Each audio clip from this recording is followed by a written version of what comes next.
I want to remind you guys that this show, this one right here, exclusively sponsored by the law firm of Condori and Morab, estate planning, elder law, real estate transaction, probate administration. Their attorneys are always there to protect you and your family's assets. Schedule a free consultation with their team today by visiting kmlawyers.com. Be sure to tell them that we sent you. That's kmlawyers.com. You heard Earl reference this here, Tobes. And you kind of gave me this idea. I want to kind of tag you in here to give me your thoughts on it. But they quite simply did not get their money's worth this year. Talking about the local 53 between John Allen and Daron Payne. Now, a lot of that is Allen's injury, but it wasn't as if he was tearing the cover off the ball, to use some baseball parlance, before he was injured. Allen, the years of him being a havoc-wreaking, maybe double-digit sack potential, usually settling in that 6 to 8 range. The quarterback hits, the tackles for a loss, etc., just wasn't the havoc-wreaker this year at 29. Not to say he's a bad player. That's not what this is. This isn't, a condemnation of him, his work ethic, or otherwise. Fact remains. And the Capitals dealt with this for the last couple of seasons before they were able to move on. And again, you don't want to be flippant or dismissive of these guys' careers, but when you pay a huge percentage of your cap to Nicholas Backstrom, TJ Oshie, Evgeny Kuznetsov, and you don't get elite production from those guys for whatever reason, it's hard to be really good. And lo and behold, the Capitals weren't really good. You retool, you reallocate that money, better things are happening. So for Allen, injuries are a big part of this year's story. And Payne, I was dead wrong about him. That was a guy I advocated signing because I thought there was a breakout, not I'm about to get paid, let me play hard and play great, and then kind of go back to what I was before. I thought he developed, and this was going to be the new normal. I was wrong about that. They've been kind of let down with a whole bunch of salary cap allocations to do defensive tackles that, for a defense, it couldn't stop the run, and they weren't wreaking havoc in the pass game. Yeah, I mean, that's why you're paying them, right? They're supposed to be the impact players, and they just are not making an impact. And I thought, to be fair, I thought that John Allen actually played fairly well when he came back from the injury. Oh, definitely did, yes. Was he playing Aaron Donald style? Was he playing maybe up to what he was being asked to? I don't know that I would say that, but the problem is it's been so inconsistent, Danny. It's like sometimes you see it's routine when you go out to training camp to see these guys just dominate. Now, some of that's Washington's O-line isn't great, but you'll see these guys from time to time just take over an entire day of practice, and you'll walk away going, wow, those dudes are still special. And then you turn on the TV on Sunday in week 1, and you're like, wait a minute.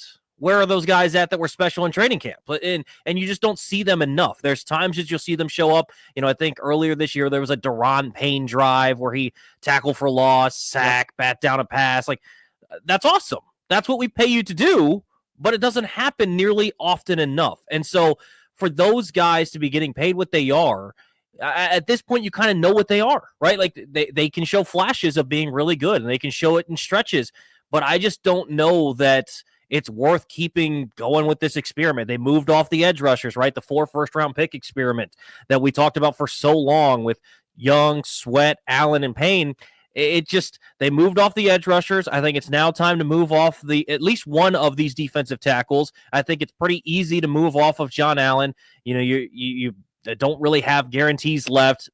I think you'd save about $10 million, whether it's a trade or just flat out cutting him. So I think you move on from Allen. You're kind of more tied down with Payne, although Earl was kind of alluding to it. There are some ways, whether it's, post June 1 trade and you can maneuver the cap a little bit there. Maybe you could do something like that, but I would keep one of them around. It'd probably be Payne just because of the cap issues, but I would probably move on from John Allen. To me, the thing is you drafted Johnny Newton, right? He was someone that I don't know that any of us expected them to draft, because frankly, I don't know that anybody expected him to be there in the second round for them to draft. And when you think about what Johnny Newton is, he didn't necessarily have the best rookie season, but he's a little bit undersized. He's more of a pass rushing defensive tackle. And I think he can get to that level. I think there's a reason that Adam Peters kind of looked at him and wanted to get him. Now you pair him with a run stuffer. And if Daron Payne can be that guy, you think back to the Tampa playoff game when Daron Payne was on the field, they didn't really run the football that great. When Daron Payne was off the football field, that's when Bucky Irving started getting going. So there's some impact there. But if he can play a Jordan Davis style role and Johnny Newton takes a step forward, then maybe you're okay there. But I'd probably move on from Allen at this point, because I just don't know that you're going to get, like you said, the money that you're paying for him. You're not going to get that sort of production. So there are complications, and this is why general managers and front office folks make a lot of money. okay? Because you got to work through all these machinations. So there's not any more guaranteed money left on John Allen's deal, so they could move on from him with a moderate dead cap hit. You never want to have too much, dead cap, but I believe it's a $6 million dead cap, if I've got that number correct. You could spread that out post June 1st over 2 years and have it be a $3 million dead cap. Again, not ideal, but you are saving a pretty good chunk of change you could use on somebody else. That is an avenue. You could do what maybe is being done here with Deebo Samuel potentially in San Francisco.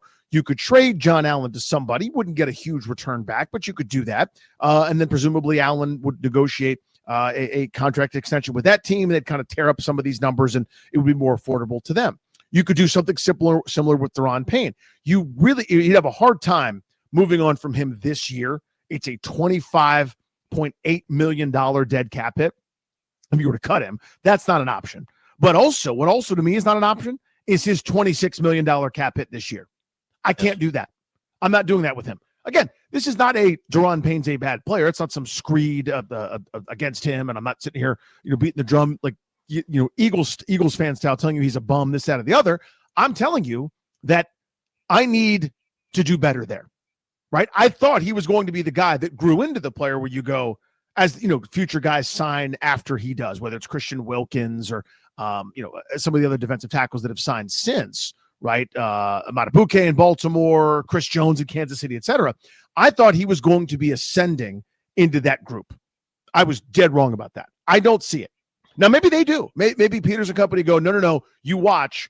He'll break out in this system, in this scheme in year 2 with Joe Witt, and we don't need to move on from. We don't need to get weaker there. Because your point is, and Toby, I think it's a good one. I want to speak for you. But your point is, it's not as if he's bad. As part of a rotation, it's fine if money's no object. But to me, money's an object. I'm now to the point where I can't afford bad contracts. I can if I'm the Wizards, and I've got no designs of winning this year, right? Give me your garbage. Give me your veteran that you don't want anymore. I'm happy to do that as long as I get a pick or two. My window is right now, this minute. Every red cent to me needs to be spent on somebody premium. I got that menace in my division. I got those monsters I got to deal with. I got that offensive line I got to beat. I got that defensive line I got to protect against. I mean, that's what it is to me for Philadelphia. So if you're building slowly, let's say Jaden Daniels had a regular rookie season where he showed signs and it was fine, and they went 6-11 or 7-10 because they got a couple breaks or two. I'd go, yeah, can I really afford to get worse?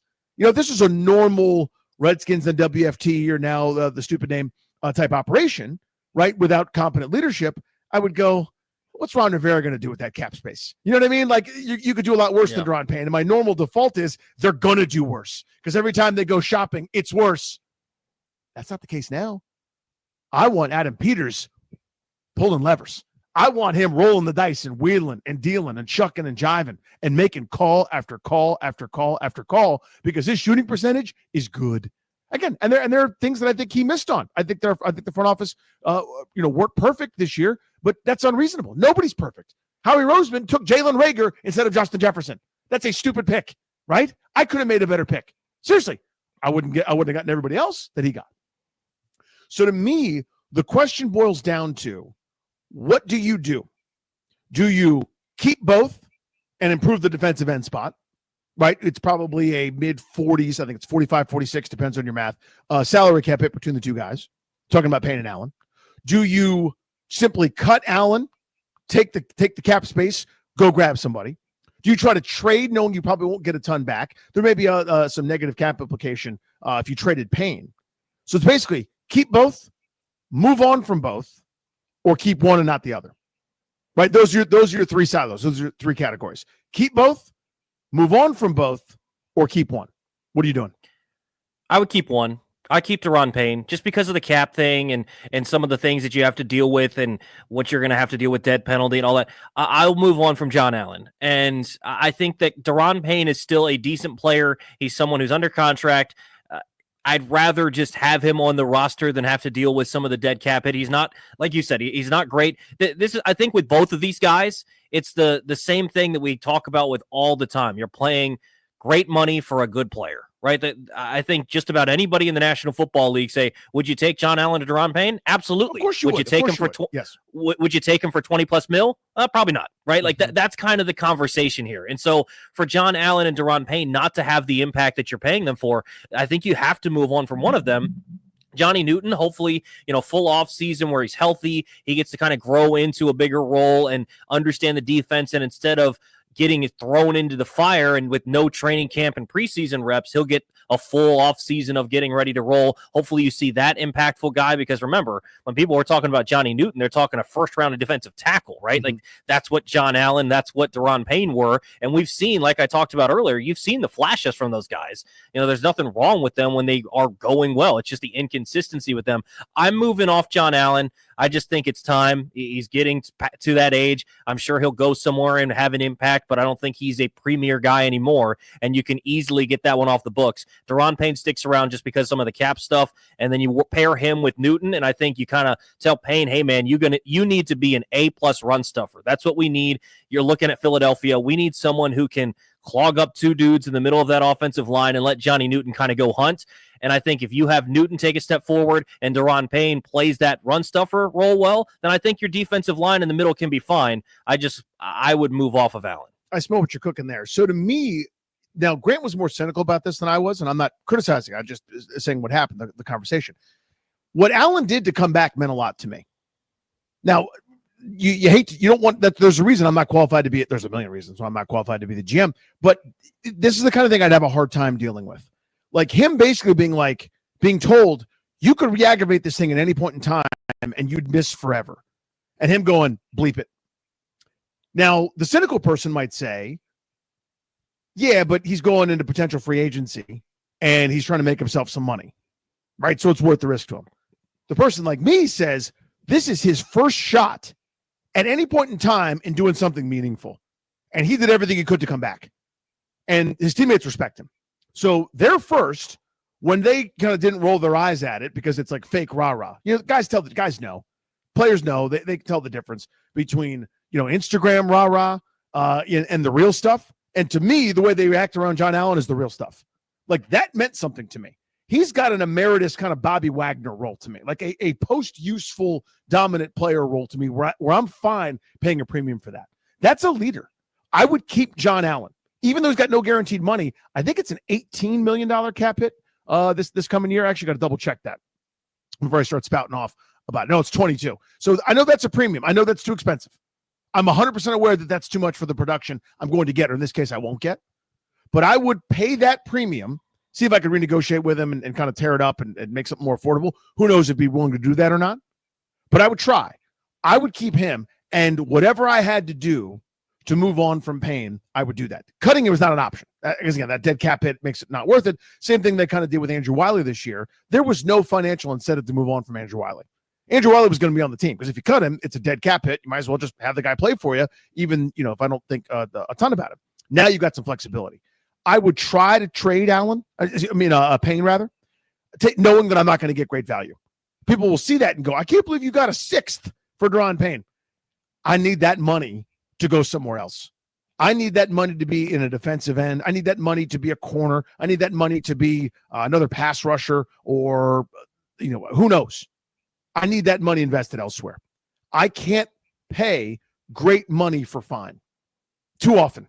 I'm doing that with Allen, knowing that he's a different leader than Payne is. And again, it's not to criticize Payne. It sounds like I'm just beating up on the guy. I don't mean that at all, but that's not who Payne is. Payne is not that I'm give the pregame speech. I'm the guy that's going to talk Saturday night that has everybody kind of, dabbing their eyes because it's that meaningful to someone. Like, that's not who he is. And it's not a criticism to not be that. I'm not that. A lot of guys aren't. But Allen is. And I think that's worth it to me to try to keep him. But I think it's an interesting conversation.